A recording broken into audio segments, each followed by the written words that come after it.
ప్రాచీన శాస్త్రీయ అత్యాధునిక వైద్య విధానాలను వినూత్నంగా ఒకే గొడుగు కింద అందుబాటులోకి తీసుకొచ్చింది మెడి9 ఇంటిగ్రేటెడ్ మెడికల్ సిస్టమ్. అసెంబ్లీ సాక్షిగా ముఖ్యమంత్రి చంద్రబాబు నాయుడు రాష్ట్ర రైతులకు ఉత్సాహాన్నిచ్చే కీలక ప్రకటన చేశారు.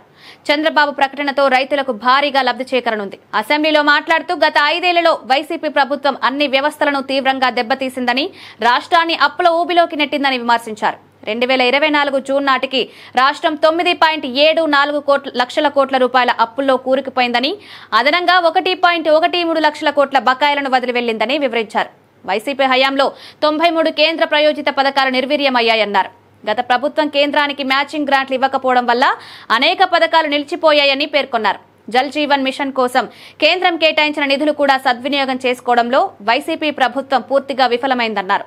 రాష్ట్ర రైతులకొచ్చే రోజులకు ఆర్థిక భరోసా అందించేందుకు ప్రభుత్వం పలు కీలక నిర్ణయాలు తీసుకుంటుందన్నారు. కేంద్ర ప్రభుత్వం అందించే 6,000 రూపాయలతో పాటు అదనంగా 14,000 రూపాయలను 3 విడతల్లో రైతులకు అన్నదాత సుఖీభవ పథకం కింద డబ్బులు అందిస్తామని ముఖ్యమంత్రి ప్రకటించారు.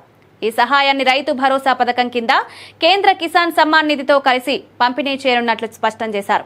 3 విడతల్లో ఏప్రిల్లోనే మొదటి విడతగా అందిస్తామని సీఎం ప్రకటన చేశారు. ఇది రైతుల ఆర్థిక పరిస్థితిని గణనీయంగా మెరుగుపరిచే నిర్ణయమని, తెలుగుదేశం ప్రభుత్వ రైతుల సంక్షేమానికి కట్టుబడి ఉందని చంద్రబాబు అన్నారు.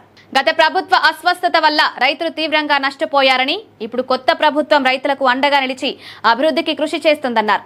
ఈ ప్రకటనతో రైతు భరోసా పథకం మరింత బలోపేతమవుతుందని, రాష్ట్ర వ్యాప్తంగా రైతులు దీన్ని ఆశావాహంగా చూస్తున్నారని రాజకీయ విశ్లేషకులు చెబుతున్నారు.